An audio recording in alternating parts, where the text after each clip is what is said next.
So let's get started here.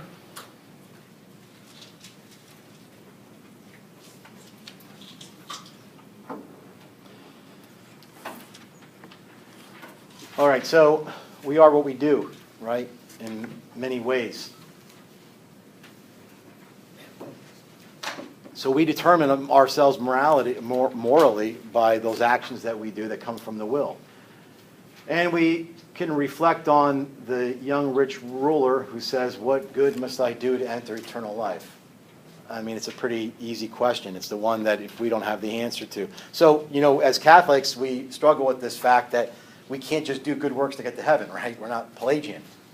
But there is a connection between our freedom and goodness and our acts. I mean, it plays in there. So we ask the same question that this young rich ruler posed to Christ. What must I do? There's a connection between our authentic freedom and our authentic good. Human acts, they are always acts that spring from the will. And we're going to find that if we don't have a way to will these acts, then either we lose culpability or it's at least reduced.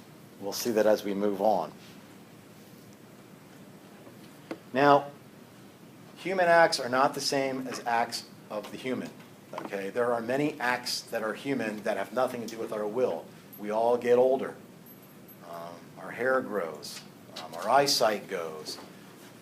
All kinds of things are happening that are not, there's nothing morally to be put towards it. Those are simply acts of the human person. We're only talking about acts of the will.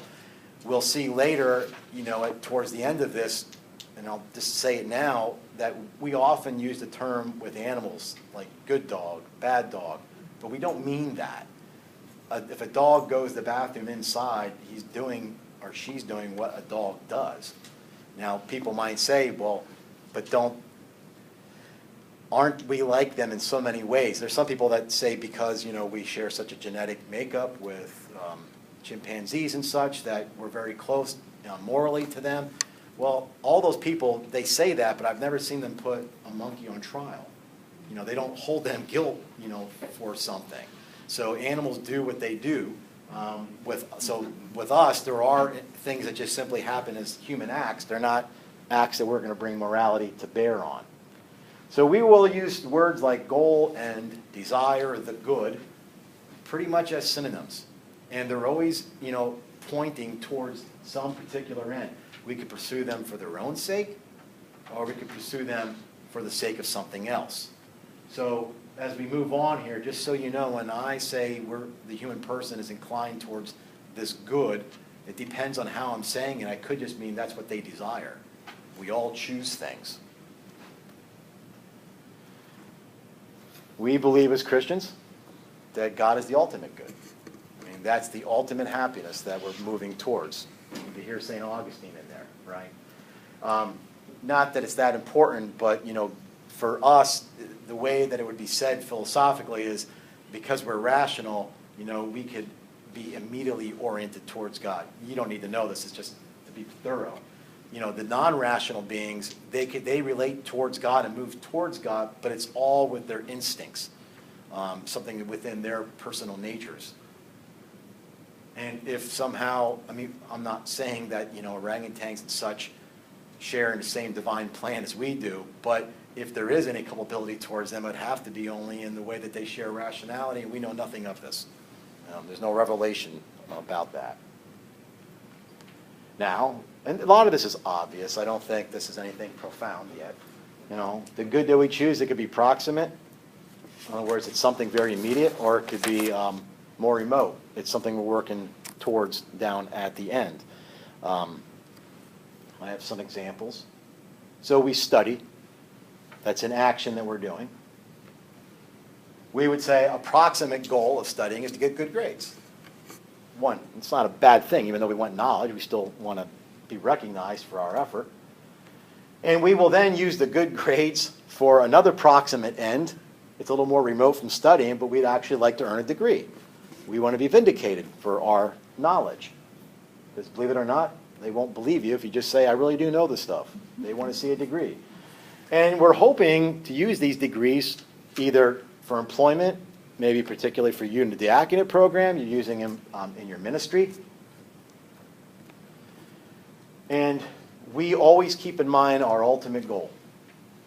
And this is to please God. So we always start by saying, what is God asking of me?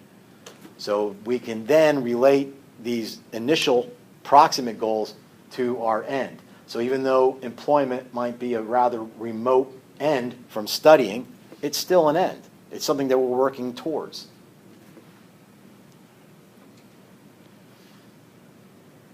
These things can be many, okay? Like, what would be like, why does somebody watch a movie? Why? Pleasure. Pleasure? There's nothing wrong with that. I watched a movie last night on PBS about Stephen Hawkins. Why might you watch that? Information. Yeah, to learn, okay? And all those things are perfectly fine. What would be a goal for a person that drinks alcohol? Relax. Could be. Camaraderie. Camaraderie, enjoyment, right? These things always even work towards an ultimate end. I mean, God still remains the ultimate end in all of these things. I know when my only hobby was to make beer, my wife would always kid me down there, and I always try to explain that I'm doing God's work. It's just it's a rather proximate, goal. It's more remote that I'm serving God's will down there, but I am doing that, so. But there's nothing wrong with camaraderie. How would you know that you're serving God's will? Well, there's a really good book by, it's just called Discernment, and I'm trying to think of I'll think of his name. There's always going to be some confusion brought to bear. Is this something I'm only willing for my own sake? Or is it something that I actually can point to the end towards God? Now, I enjoyed, we don't do this anymore because the guys just don't come around, but it was a chance for camaraderie, so you're developing friendships. And as long as nothing is done inappropriate there, it's perfectly fine. So Thomas Dubay, Father Thomas Dubay, he's the guy who wrote the book. I think it's called Discernment. But D-U-B-A-Y, I think. Yeah, Dubay, Thomas Dubay. He was on EWTN a bit years ago. But he wrote a whole book reflection on how do I know this? Well, I guess you could be cynical and say, well, you're just down there enjoying yourself. Well, okay, but that's also part of what this is. And it'd be the same way when a person says, I'm reading a book. We're going to look later. Like if a person wants to study to be a computer technician, let's say they're learning code, you can use that for good or ill. Maybe the person wants to be a hacker. Then I see one of the famous hackers just died. The guy that exposed WikiLeaks just passed away. He's in his 30s, actually. So how do you know? It's, well, what ultimate goal? Do you think that you're actually using a gift that's been given to you, or are using this for some malicious end? We rationalize, but anyway. Anything else on that? We'll have more on this shortly. Okay, this just flows from all of that. We can have useful goods, and we have pleasurable goods. And they're not necessarily anything that's wrong with either of these.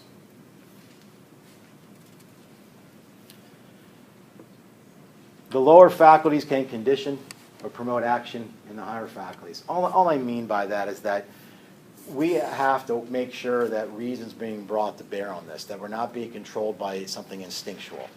Maybe that'd be the first level for us to know, how is it that I'm doing something that I'm being called of? Am I allowing my passions to be ruled by reason? Or am I allowing passions to rule my reason?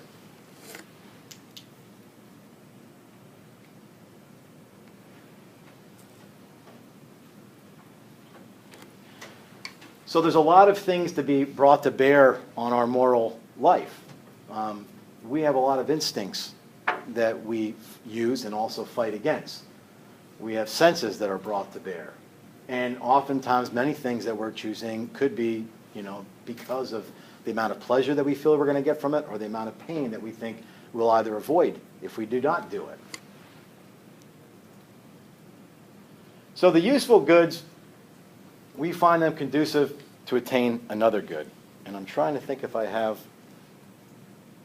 well, I don't have examples up there for you, so if I don't. Yeah, I do. I was going to say, I thought I had something. So a parent might try to instill discipline and virtue in their child.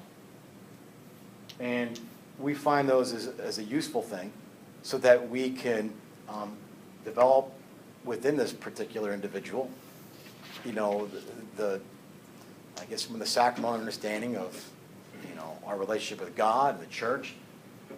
And as they get older and then maybe start to reflect back on all the goodness that you have instilled in them that was useful to you, they've made you proud and happy, and they take pleasure in you receiving the recognition on, look at the good work that you've done in me. So this isn't like crass, like we're using somebody to get to some nefarious end. We're finding these goods to be useful, and we can be pleasurable, and they both have noble ends. And they also can have ignoble ends. I mean, at least this is just my opinion, that the closer we get to truth, the more discernment's necessary. Like they always say, discretion is the highest justice, right? So all of a sudden, certain rules don't always apply. We need to have discretion. And I also think that the closer you get to loving somebody, it's also the closer you can get to being hurt by that person. So sometimes we're always in this dichotomy that, you know, I mean, what is a person who doesn't want to open themselves up to being hurt? They remain distant and cold, right? So the closer, I think we can just apply that same principle to truth. The closer we're getting to truth, the easier it is to take these things and to manipulate them. So we can do something that's useful, like instilling virtue and such in our children, but we could also easily turn that around and make them a trophy. You know, look at my kid. You know, he's gone on honor society. He's done this. And there's nothing inherently wrong with that, but all of a sudden, you know, are we living vicariously through that? It's hard to say.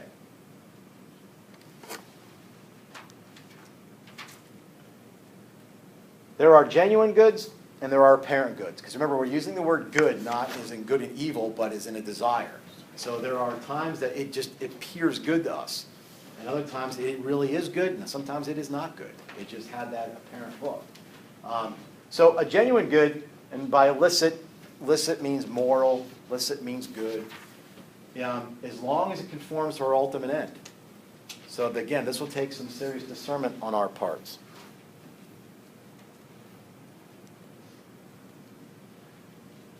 So a genuine good for studying would be that I want to grow in wisdom and understanding.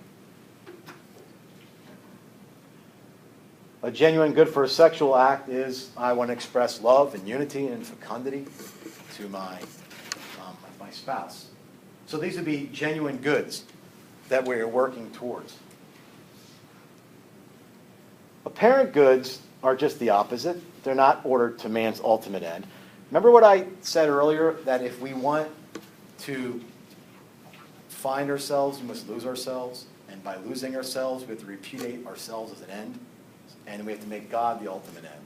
So once we turn that around and we don't look, I mean, there's nothing wrong with pleasure. There's nothing wrong with pleasure in sex. But when the pleasure of sex becomes, that's why I'm here, all of a sudden now you reverse goods. And you are now an apparent good. So the apparent good for these two things, maybe a person studying because they want to get enough information to be able to hack, emails for whatever reason. So they want it for some nefarious means. The person is in a sexual act. Why? Because they have a momentary pleasure. And we'll see. I mean, when I would go around to youth groups or talk or give confirmation retreats, depending on which group it was, everybody knows if a young man and young woman are in a room together, you could say whatever you want to say. I don't care what pledge you took. I don't care what pins you're wearing. Hormones will win. Get yourself out of that situation. And, especially young girls. And I would tell them, use any means you need to get out. Just tell them we want to go out for pizza. We want to do anything. It's amazing. My one daughter, her friend's dad and three of them. They wanted to take him to Hooters for hamburgers. Okay. My daughter, now she knew that I would not have been furious with her if another parent took her, but she did not want to even go herself.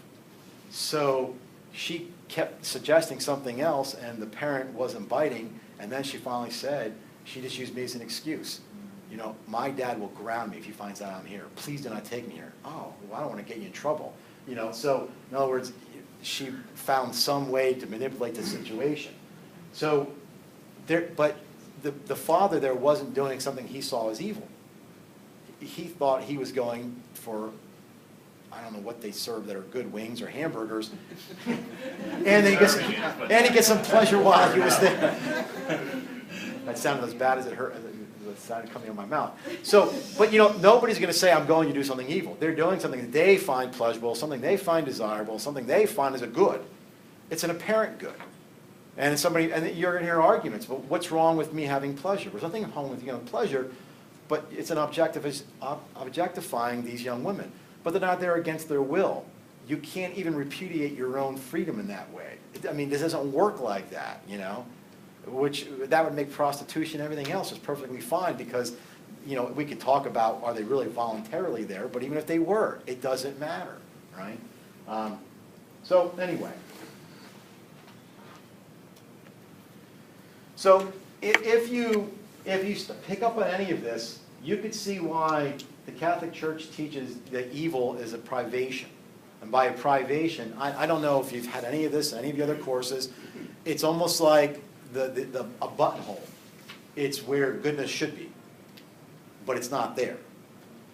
So like Thomas Aquinas would understand evil as a privation of the good, we then get a little more insight when we talk about this understanding of semiharmateia, meaning missing the mark.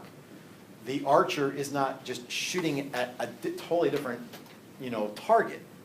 He simply did not hit the target that he was shooting at for whatever reason.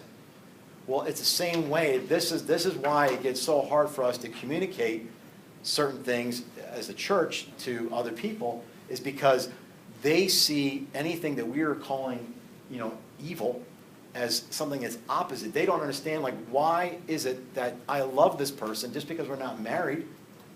Why are you calling that evil? It's beautiful. I love them. That type of thing. So this is where I'm saying we have to find a different way to communicate it and give them some understanding that, you know, this is not ordered. The good that you are choosing, we fully understand what this desire is. We fully understand that. We even get it. But it is not going to lead to the happiness that you think. Especially a young girl who might say, I thought this meant something to him. There's no doubt. You know, there's no doubt that you thought that. You had chose that as a good. It was an apparent good for you. And really all it was momentary pleasure. Well, why is it that I can't have or experience pleasure? Absolutely you can have and experience pleasure. Again, whether we're talking about food or the sexual act, both of these things bring us pleasure. Food, we would not overeat if all our food tasted like wax. Who would? And if there was no pleasure in the sexual act, you couldn't get people to procreate. You know, so God had made these things that are necessary for us pleasurable, but we have to watch that the pleasure doesn't become the ultimate end. We have to remember that God is the ultimate end, and pleasure might just be something that happens along there. You're waiting to get tapped off.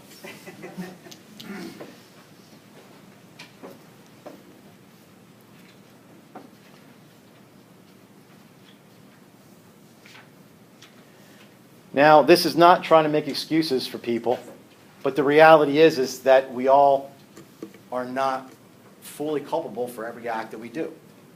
We all fight different battles in our world. And there are certain things that we would call hindrances to culpability. All that means is the guilt. And we know this because anybody that goes and has a really good confession, there's sometimes a lot of the questions that are asked. Right? How long have you been doing it? They're trying to see is there a habit that's been formed. If a person's, I got to share with you one time a priest friend of mine. Well, first let me back up. Padre Pio, we all know how you go to, not us, but anybody that went to confession, he would know their sins. Well, maybe that is miraculous. I always thought that until I really got to be friends with a lot of priests. And my one friend who, you know, I don't know if they always do it, but if you get into Spanish immersion in the seminary here, they either send you to Mexico or Reading, one of the two. Well, my friend went to Mexico and he couldn't do a confession in Spanish. and the priest wanted them to do it in Spanish, and he didn't have enough, wherewithal in the language. So he told me that the priest said, I will say what your sins are, you nod yes or no. And he said, all he wanted to know was what my station is in life and how old I am. And he said he listed 25 sins, and 23 of them I was guilty of. Now, that's not miraculous. It just must be that, they have heard so many, what anybody that as a priest, they tell them, in the first 6 months, you all have heard every single sin except murder. So they're probably so used to it, going in. So, and my point in all of this is that, like I'm told, without anybody revealing what their confession was, that if somebody goes in and they had committed adultery, they're not. It's still a sin. We're not changing whether or not it's a sin, but they're trying to see the degree of guilt. Was the person out on a conference and it was just they overdrank, their culpability is reduced, and they let their instincts get the better of them? That is an easier thing to deal with than somebody who's made an emotional connection. They know that now they're in trouble because there's a different, the force of habit and everything else is really gained in. It does not end the culpability. It might diminish it. It doesn't change it from being a mortal sin. I'm not trying to say that. I'm just trying to say that this is something that's brought to bear on it. So what could actually cause this problem? Ignorance of the law. And, if you read the literature, it could be, depending on what country is, well, I didn't, know that you couldn't marry a second cousin. Maybe the person didn't know that was wrong. Officer, I didn't know this was a 35-mile-an-hour speed limit, all right? You see, it doesn't get you rid of culpability, but it could diminish it. I mean, not the fine, I'm not talking about the fine. Or into the fact, well, I didn't know she was my second cousin, Well, I didn't know I was driving 35 miles in this, 25-mile school zone. So these things morally could, diminish, which again has something to do with why the priest would say, how long has it been since confession? How long has certain habits formed? It sounds mechanical when we say I've done this 3 times, but they're trying to build up habits. Like, how deep is this person submerged in this? And if we get nothing else out of this, we should get out of the fact, this is why we don't judge people. We have no idea what's going on in their world, right? There's a couple different types of ignorance. And let me see. I thought I got this. Yeah, I can't remember where I pulled it out. Okay, so invincible ignorance. Like when we do bioethics and such. What if the nurse gave the wrong dosage because she could not read the actual prescription? Because you can't read a doctor's handwriting. Did you ever see that meme on the internet where it shows all these doctors with these signs with scribbles on it? They're on strike. Nobody knows what the heck. Okay, so that would be invincible ignorance. Invincible or invincible? Oh, I did it backwards, didn't I? Invincible, this is voluntary, and culpability remains. Yeah, I got it backwards. Invincible ignorance. I had it in my head a different way.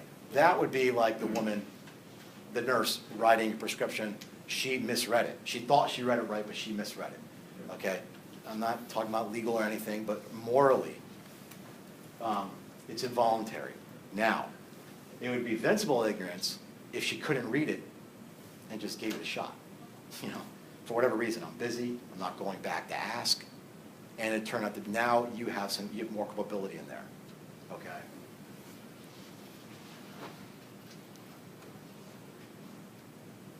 And remember, with concupiscence, it's best not to just think of it as a tendency to sin, but that there's some disorder between our particular passions and the reason we're being brought to bear on this.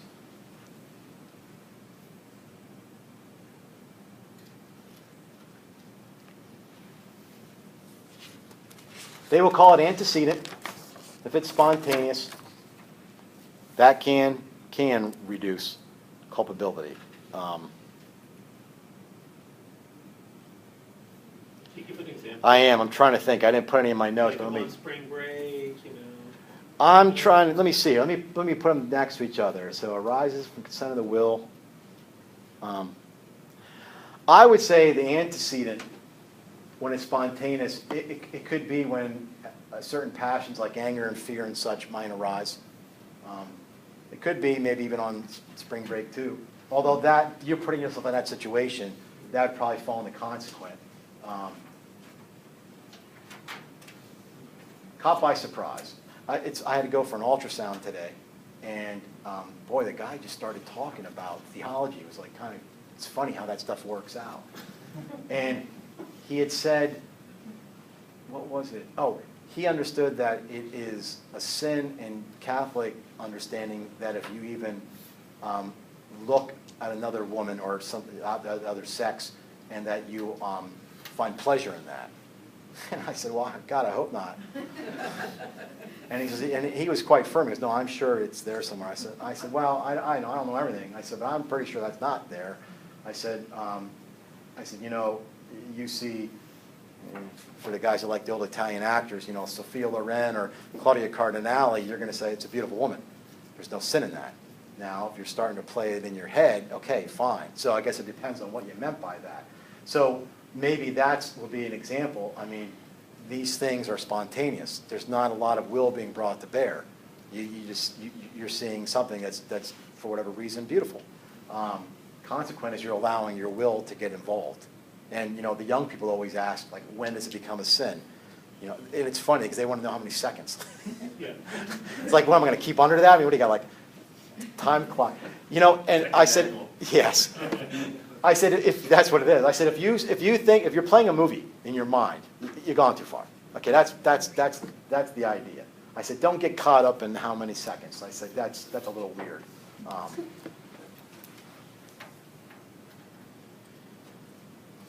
So any disturbances of the mind, anything that might be imminent danger. And again, a lot of this stuff is just obvious. It's just something I want you to think of. Anytime, you know, since our will has to be involved in this moral act, anytime that the will, you know, the freedom is mitigated, it's going to reduce culpability. It's never going to get rid of anything. You know, so we're not playing that. So this is why even with homosexuality, when we were talking about epigenetics, it might be, whether it's true or not, we don't know. Science will tell us later on. But if we find out that they are fighting a battle that people that are maybe straight aren't, that's never going to make the objective act good, but it could reduce culpability. Again, if they found this, you know, gene where people who have it, even straight, are 40 to 50% more likely to have an affair, okay? We don't know these things. You know, we're never changing the act, but we're not going to judge this. We don't know what fight they're fighting. And then again, I used alcohol. I mean, it's no benefit to me. I mean, I don't have an issue with it, so it's nothing for me to boast about. But a person that does, they fight a different fight. We are not going to have the same culpability. We couldn't. It wouldn't, and there's no justice there, right? So we're not going around trying to determine culpability. You know, that's not the role of moral theology any more than, let me say it now because I didn't think about this in the notes, like, you know, moral theologians aren't like lawyers. Just like bioethicists are not like the medical police in a hospital. You know, a bioethicist in a hospital is there to help them do their job as well as they can within the guidelines of ethics. In other words, they want them to be free. So moral theology is only having that same goal with the human person. How can I help you, you know, work more, you know, towards being more moral in your life? There's goodness and freedom. We're not out to judge how culpable you are. Now, maybe in some spiritual, you know, what do you want to say, discernment between a couple of people, you could, if somebody comes and says, I feel guilty about this, and they start talking to you. I could share, like, some friends, we're going to talk about cooperation with evil when we come back. You know, I'm involved in this club. This club uses money for this, and part of the money goes to use for abortions. Now, okay, we can work through all of that, okay? But, you know, if you're talking about something that's personally happening in your life, we can go back and forth, but I'm not here to judge your culpability. I could tell you it gets reduced. I could tell you certain things that we know for a fact that, like, intrinsic evils and moral sins don't ever become venial sins just because culpability has been reduced. It just doesn't. Well, what does that mean for God? Well, that okay between you and God then. When you get up there, you guys work it out, not us. I mean, we can't do that. It makes you, go ahead. Yeah, I'm thinking about mental health issues someone has different disorders, that are very real. Like an impulse disorder. Yeah. And they go to confession, you keep going. They can be compulsive about that and still. Scrupulosity. Yeah. Whereas, like a recommendation of some type of medication, probably be indicated. Yeah. I don't know where that comes into. Well, we'll talk about that a little bit in the medical moral stuff. But, all that's supposed to do is to restore, like everything that comes like with in the medical moral fields, we're trying to restore functions. So anything that could do that without limiting your freedom. In other words, you saw One Flew Over the Cuckoo's Nest. Okay. Lobotomies aren't going to really help us here, And I was scared of that old Indian for many times in my life. But so yeah, all that stuff becomes mitigated. There's just no other way around it. Anyway. And also violence. And a lot of the research I was reading in this, just looking over this stuff, had to do with like sexual harassment and stuff. Like, the threat of violence. And it's not even just physical violence, it's like the threat of the person's power over them. And if they conceded, how did that mitigate their lives? It doesn't change the fact that if you, not that this is the same, but like Stockholm Syndrome, right? We could see how that was a different situation, although, what was that girl's name? I know her dad. Patty Hearst. Hearst, yeah, Hearst. You're still culpable. You're still punishable, but it's changed, it's mitigated. And we know this even in our positive law, right? If a person creates a crime of passion, that's not the same as something that's premeditated and, vindictive. They even see that this gets mitigated. It never gets reduced. But, it never gets diminished to the point where it no longer exists. But we have to take these things into consideration. So the bottom line is, on all of this, is to the extent that the will is determined by fear or any of this stuff, culpability is mitigated.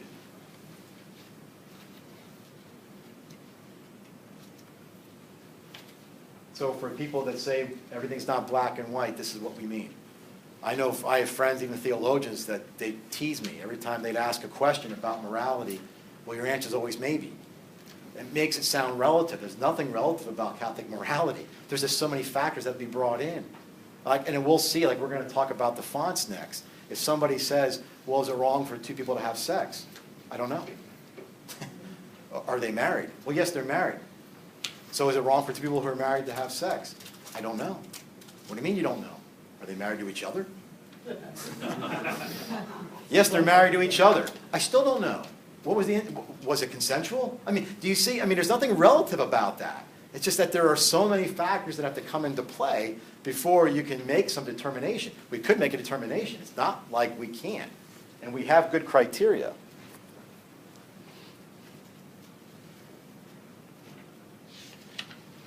Oh, we're not there yet. Okay, almost there. So a child below the age of reason is not guilty in the same way as a moral adult. And we know that. We call it, in the Catholic Church, we call it at age 7. Yeah, I guess, is that when they start RCA, 7 or 8 years old? Right? Although we know there's 6-year-olds that are probably as mature as some 13-year-olds, but nonetheless, we have an understanding of that. A person who suffers from a diminished intellect, low IQ, brain injury, how could we possibly hold them responsible in the same way of a person who has full capabilities of their will? We can't. My wife, who spends some nights in a nursing home as an activities director, these people, you know how you lose your filter? Well, they have people that come in to give conferences, and the ladies, their advice to them is, get out all your angst now, because if you don't, it's only going to show up later. So if you had a cussing problem and you've been holding it under, you live long enough, you're going to see it again. That type of thing. And in sexuality too. Anybody has anything to do in a nursing home, they lose nothing in their sexuality. But nonetheless, does that make them culpable? Not in the same way we are. So we could talk about, and the Catechism here talks about indirect and direct. about being voluntary, involuntary.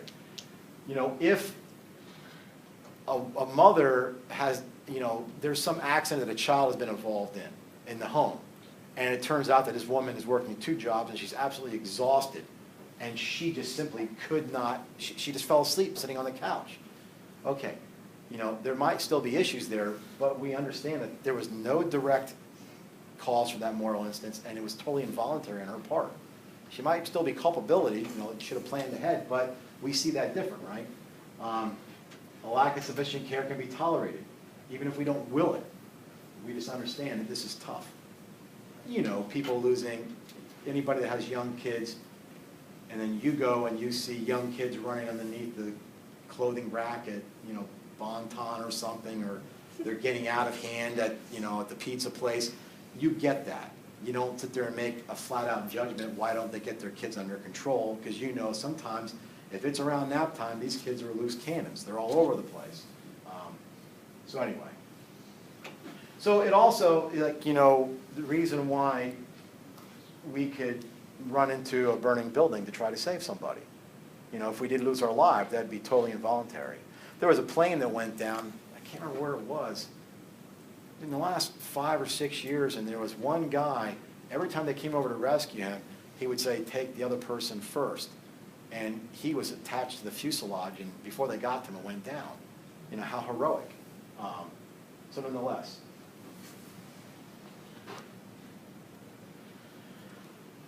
So it becomes voluntary, though, and then we are guilty for it, even if it's not chosen itself. In other words, if at some point we fail to keep custody of our eyes and we start objectifying other people, you know, maybe we're struck with their beauty, you know, and that hit us in the beginning. That was totally involuntary. But that was just an instinct. There's no culpability. But now we just can't turn away, and we're starting to be awkward about it. We're objectifying them. Okay, now it's voluntary. Viewing pornography be the same way. It's one thing. Anybody here knows, I don't know what you can type in that doesn't, on some level, show up as pornography. It's ridiculous. It happened to me once in a school. I mean, I was looking for something, an inner Trinitarian life. I mean, I brought it to the ITs right away. You're worried, right? And they're like, no, don't worry about it. I'm like, how did these search words show that? Well, okay, so if you're looking for it, you know how easy it is. So if you hit on it, oh my God, and you get off, there's no moral culpability there, obviously. But we could allow our imagination to go astray pretty quickly. So our reason and our will determine if the act is culpable. But the objective morality, it's unchanged. And we will now see this determined by the object, and you'll see what that is. So the next, what we're going to do then is we're going to look at the 3 fonts of morality: the object, the intention, and the circumstance. And then I'll put up a scenario, and we'll hit it from different areas. And then after we come back from the break, I'll show you competing ethical systems. And then One more slide before that. oh, is there one more? I have too many slides. Oh, I know. I put this in as a last resort. I didn't think about this originally.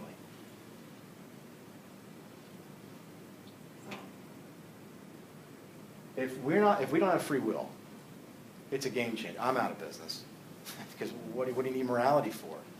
I mean, we could call, you'll see later on, I'll show you how, what happens if we don't believe there's, well, we could talk a little bit about it now, but if we don't believe that there's a life after this, then we're really just entering into certain contracts with each other.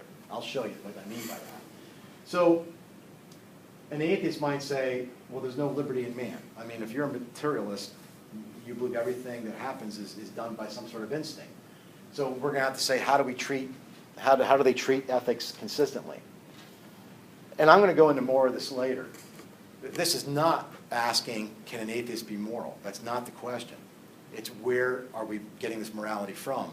And if there's no free will, we have a hard time pinning anybody down. So a materialist says, well, nothing but matter exists. And all matter works by some laws out of necessity. Well, how are we going to impute guilt to somebody like that? We can say that society can't tolerate them, but we really can't call that person guilty. It's in the same way that we wouldn't put a dog on trial for ripping into your neighbor's chicken or whatever. You know, I mean, he just did what he did. We may not like it, but we can't really impute guilt to them. Pantheists, the problem with a pantheist, if there's no real distinction between creation and God, then how do you really distinguish what is or is not a human act? I mean, because if everything is God, then how do we know then what is human? And we're going to talk more about this in a different context. So we will make the claim that the knowledge of goodness belongs to God himself, which is why in the beginning you could eat from any tree except from the knowledge of the fruit of the tree and good and evil. So, you know, the sin of Adam and Eve was making that proper to themselves. We are now determining. We now have the power to determine what is good and evil for ourselves. So the ordering of man's acts have to be rational, free, conscious, and deliberate, or we're not in morality.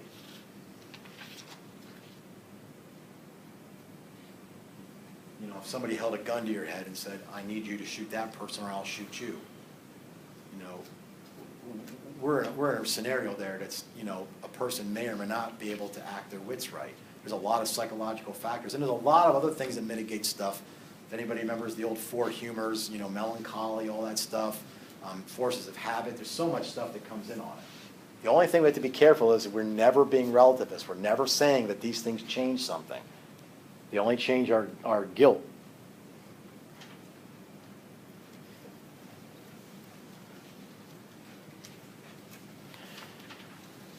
Okay, the object of the act. The finis operis. This is what are you doing, okay? This is the what of our scenario. And we have to look at the entire aspect of the act. You'll see later, like, remember when I had said two people are having sex, is that licit or illicit? Well, I don't know. Are they married? We need other information, the totality of the act. We can't just separate our physicality from everything else. I'll give you scenarios. If somebody comes and takes Frank's recorder and walks out with it, is that moral? I have no idea. You know, is he doing him a favor? Is he stealing it? There's some things we just don't know yet. Oh, I even used something like that. I knew it was in my head. So if we see like a child taking the parent's phone off the counter, we don't know yet how to determine what that moral object is. If somebody said, what are they doing? We don't know. I mean, we could say, well, he's taking the phone off the counter. No, that's only the physical aspects. That is not telling us enough. We have to determine the morality, the object of the act, by something more substantial to that. So if they are bringing them to the other room, maybe the other parent said, can you go down and get your dad's phone? I need it. Okay, well then we would say, what are they doing? Well, they're doing a favor. They're doing a favor for mom. If they're doing it without permission because they plan to sell it, they're going to get 20 bucks for it, now it's a theft. So the same physical act can be determined in two different ways simply by if we know something else around it. And you'll see later that this is the primary way that we determine whether or not an act is moral or not. Every moral theologian knows to go to Veritatis Splendor 78.2. The object of the act is rationally, you know, the morality of an act is determined by the rationality of the object. You know, what is the person doing? Because you'll see other systems will be intention. What did I intend to do? We're saying that's important, but that's not how we determine it. What are you doing? Are you doing a favor or are you stealing?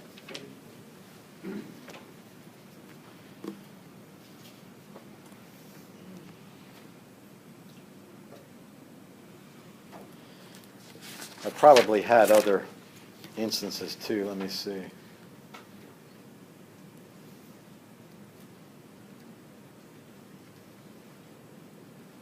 Oh, well, let's finish on with the marital thing. If two people are having sex and we find out that they are married to each other, we'll call that conjugal love. That's the object of the act, conjugal love. If they're married, but they're married to other people, at least one of them is, we now call it adultery. if they're not married, we call that fornication. So we will identify the act not just based on having the sexual relations. We need a little bit more information. So it's the totality of the act. And the reason why that's so important and why John Paul II was so clear about it is you're going to see that other moral theologians in the Catholic Church tried to skirt around that by saying that's not the primary way you do it. It's what I meant inside. They'll talk like that. Well, little. So you're an anthropologist and you're in the Amazon and you come upon a tribe and they don't have marriage and they just have sex with each other when they feel the desire. Yeah. Well, part of it will be natural law. There are certain things that we say you cannot not know. But in other words, some would say natural law would be that I'm attracted to this person.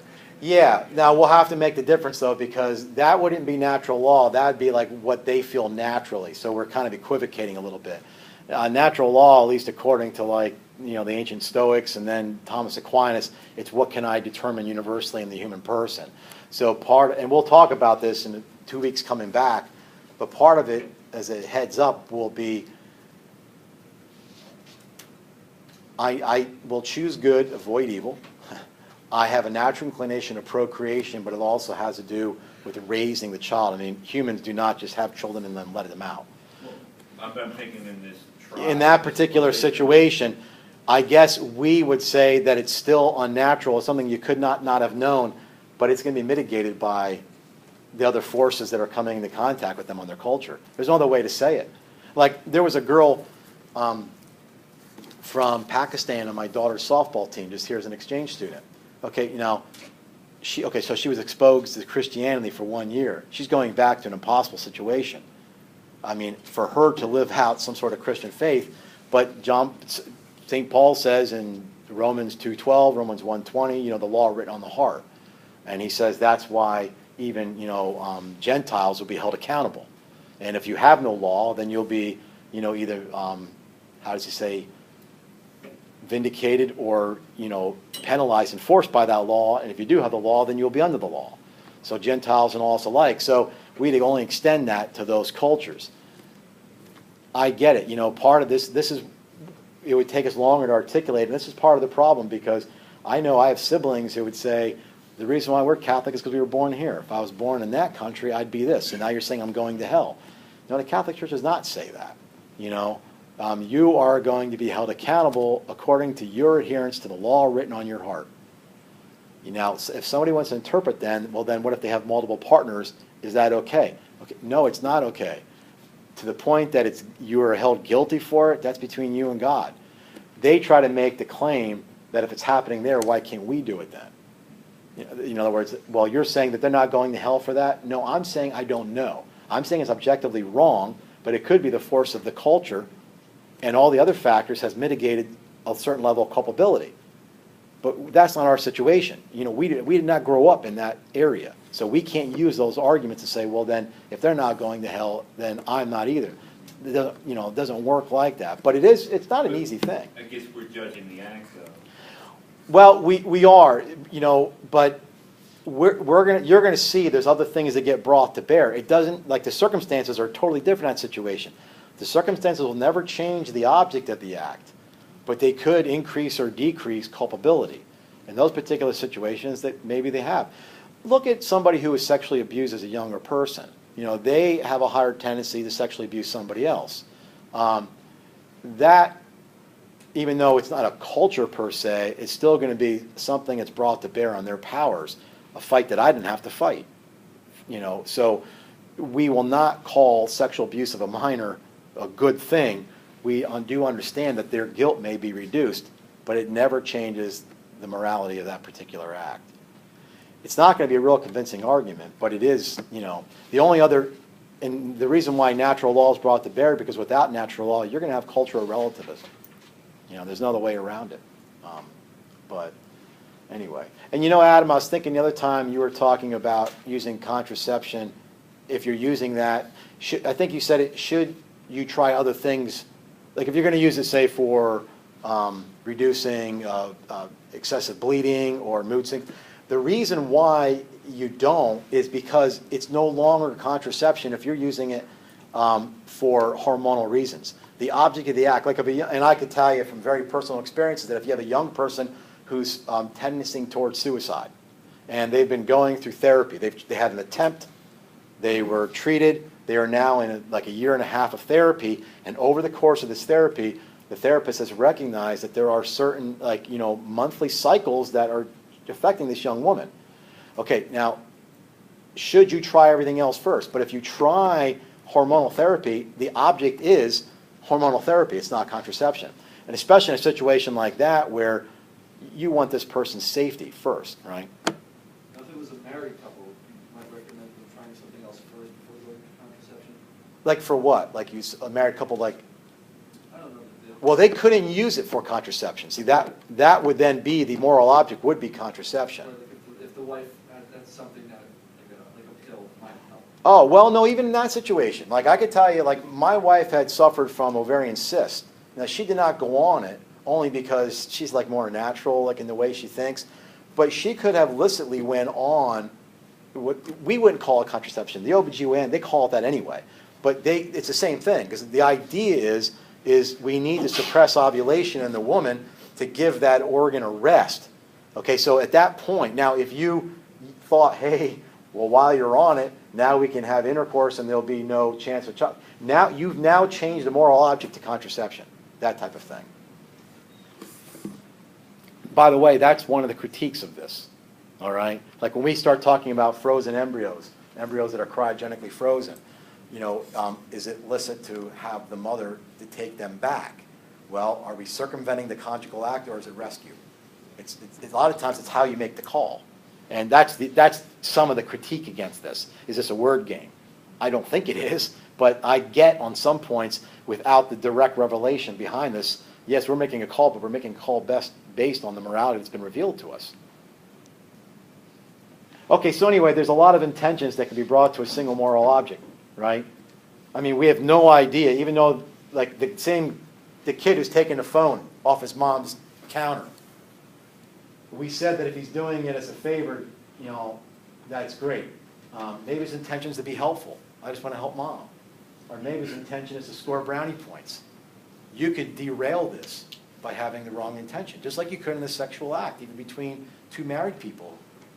If one is only there to objectify, that you can still objectify somebody just because they're your spouse doesn't save them from that, right?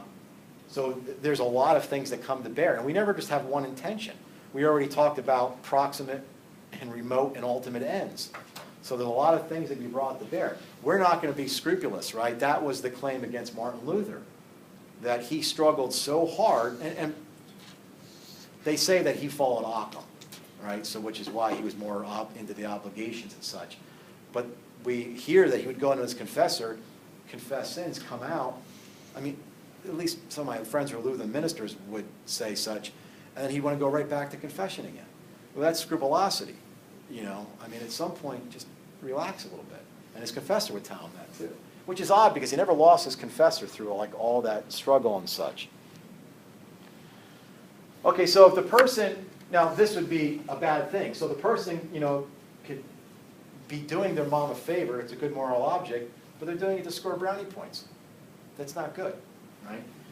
Not that you don't want to please, but who knows what they're trying to work off. Now, what if you are, if you stole it? Okay, so the moral object is it's a theft, so that's not good. Maybe you wanted to get some money because you wanted to give it to this homeless guy down there. It's a good intention. So we're going to say you have good intentions. Or maybe you wanted just to get money for drugs. So you could do something bad for a good reason. We know that. This doesn't change the object of the act. And these are very simple. I mean, we could, if we're going to change anything here and say, what about this, what about that? Well, it changes the whole scenario.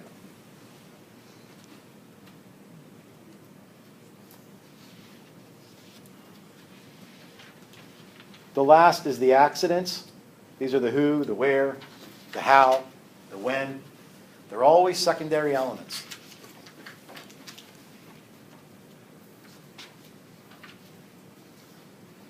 They can increase or decrease what they say the species of the act.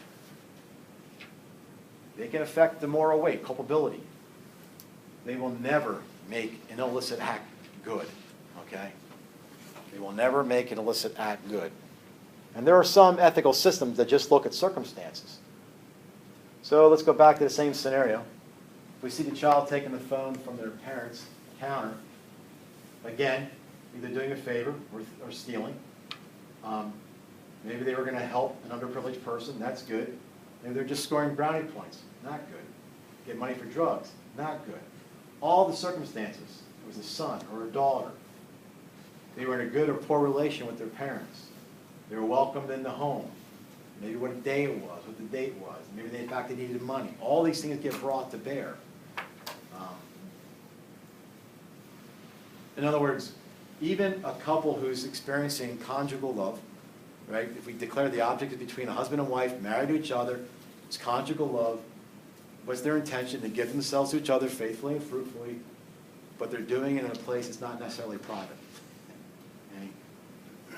You know, you're setting yourself up for scandal, and that circumstances was enough to make this an immoral act. I'm not saying that somebody walks in, that type of thing, but they're doing it in an inappropriate place. So the Catholic Church teaches all three fonts have to be good for the act to be illicit. Any one of these can derail. It's primarily by the object of the act.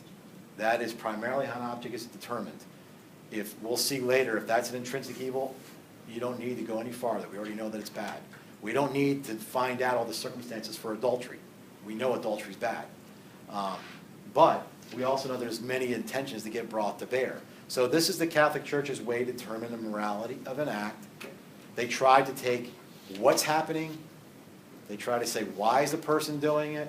They try to get all the other circumstances so that they can make some evaluation on what is going on. Is this the last slide for this? No. No. My gosh. Two more. How many? Two. Oh, Maron. Oh, okay. Let me just put it up there. We'll come over this later. Yeah, this again, I'm trying to stick to the thrust here in the seminary. They want you guys to learn something about some dissident Catholic moral theologians here in the United States. So here's and Joseph Fuchs, McCormick, and such, and Bernard Herring, good redemptorist. Actually, my one priest friend edited the book that he wrote called Peace Shalom. It's a pretty good book. But he had a falling out with the church, and when he died in the 70s, they didn't even send any representatives to his funeral, and the Redemptorists were not happy, but that's how things shook out. So anyway, what this is saying is that, just to give it to you in a nutshell, is that we're not looking at what was done particularly, we're looking at the general orientation of you as an individual. In other words, if you're fundamentally oriented towards God, then we're going to say, let's look at that and not look at a particular act that's happening. Okay? So they're saying the claim that the separation from God can only really occur. I mean, there's no mortal sin that derail a relationship with God. How it happens is there has to be some formal objection to either God or selfishness when it has to do with love of neighbor and such. So he says, Fuchs says, there's a basic freedom that is underneath or precedes our psychological or moral freedom. And we, through that freedom, determine ourselves as persons, not by these particular acts. So the human person is a self-determining in terms of their ego, right? There's something deeper. They call these, we'll talk more about these after the break, ontic or pre-moral. So they would say that all these other things are brought to bear. Stop judging things by the physical act. That's what they would say.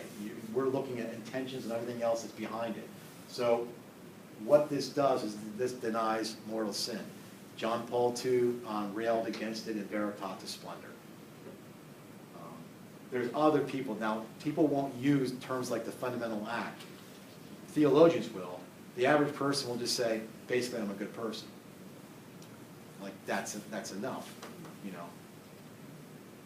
Did you clap for some reason? Is that a sign? I thought I made something good point. You were excited.